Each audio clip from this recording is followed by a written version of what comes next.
Right now, somewhere in the wilderness of Montana, a 600-pound grizzly bear is moving through the forest. It has claws the length of your fingers. It can run faster than a horse over a short distances.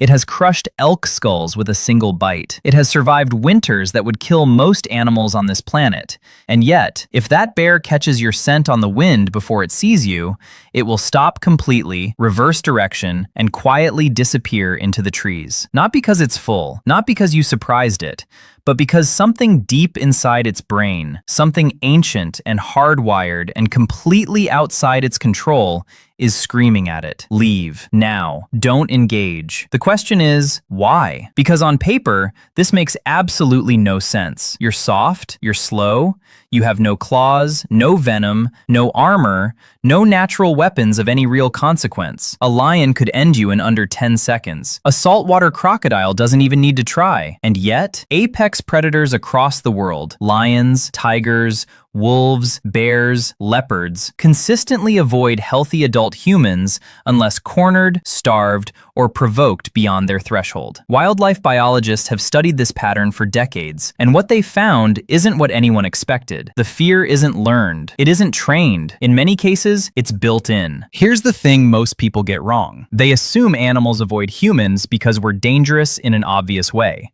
We carry guns, we build traps, we travel in groups. Sure, that explains modern avoidance behavior. But here's what that explanation completely misses. Predators that have never once encountered a human with a weapon still avoid us. Wildlife researchers working in remote regions of Siberia, the Amazon, and Central Africa have documented apex predators retreating from lone humans with zero hunting equipment. No weapon, no fire, no pack, just a person standing in a clearing. And the predator leaves. So the question becomes more interesting. What is it about a human being, standing upright, completely alone, unarmed, that triggers a fear response in the most powerful hunters on Earth? The answer starts with something called the landscape of fear. Ecologists use this term to describe how prey animals mentally map risk across their environment. Certain shapes, sounds, and movement patterns signal danger and trigger avoidance. Predators have these maps too, and for tens of thousands of years,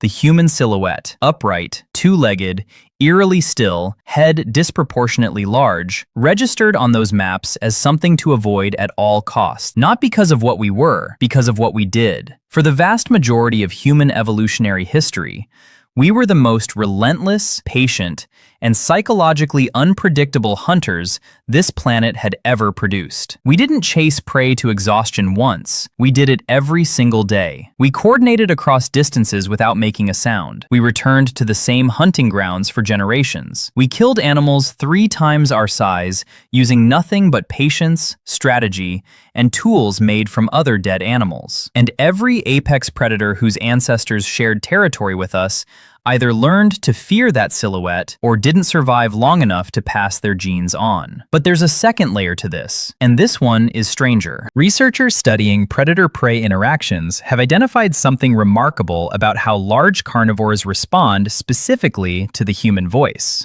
In a landmark study, scientists played recordings of lions, leopards, wolves, and, separately, ordinary human voices speaking conversationally near water sources in African wildlife reserves. No threats, no screaming, just people talking. And the results were striking. Predators fled from human voices at a rate significantly higher than from the sounds of other large predators. Lions, the apex predators of the African savanna, retreated from human conversation faster than they retreated from the sound of other lions. Think about what that means. To a lion, the sound of a person casually talking is more alarming than the sound of a rival predator. The voice alone carries information the animal's nervous system interprets as extreme threat. Not because the lion was taught this, because hundreds of generations of lions that didn't respond this way were removed from the gene pool by the species doing the talking. Now here's where it gets psychologically dark, and this is the part that most wildlife documentaries won't tell you. The most unsettling thing about humans from a predator's perspective isn't our weapons, it's our behavior. Most large animals follow predictable patterns. A buffalo charges when cornered. A crocodile ambushes near water. A wolf hunts in structured pack formations. Predators have spent millions of years learning to read these patterns.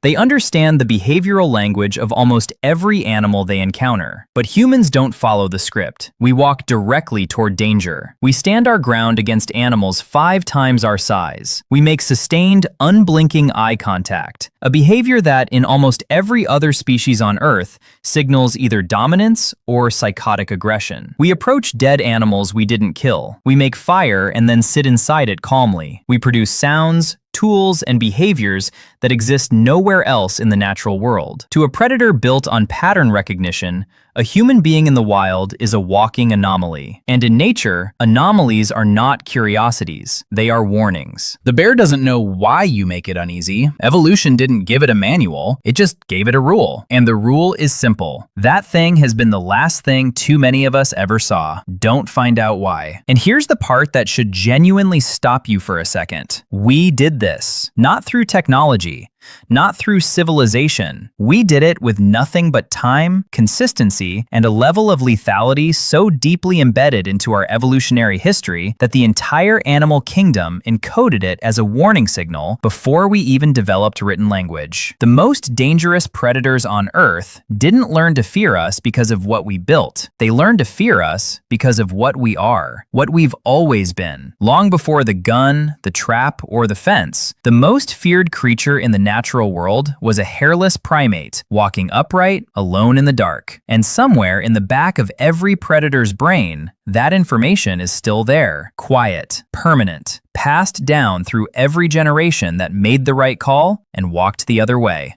So the next time you're in the wild and you feel that strange sense that something is watching you from the trees, you're probably right. But here's the thing, it's not deciding whether to hunt you. It already made that decision. It's just waiting for you to leave first.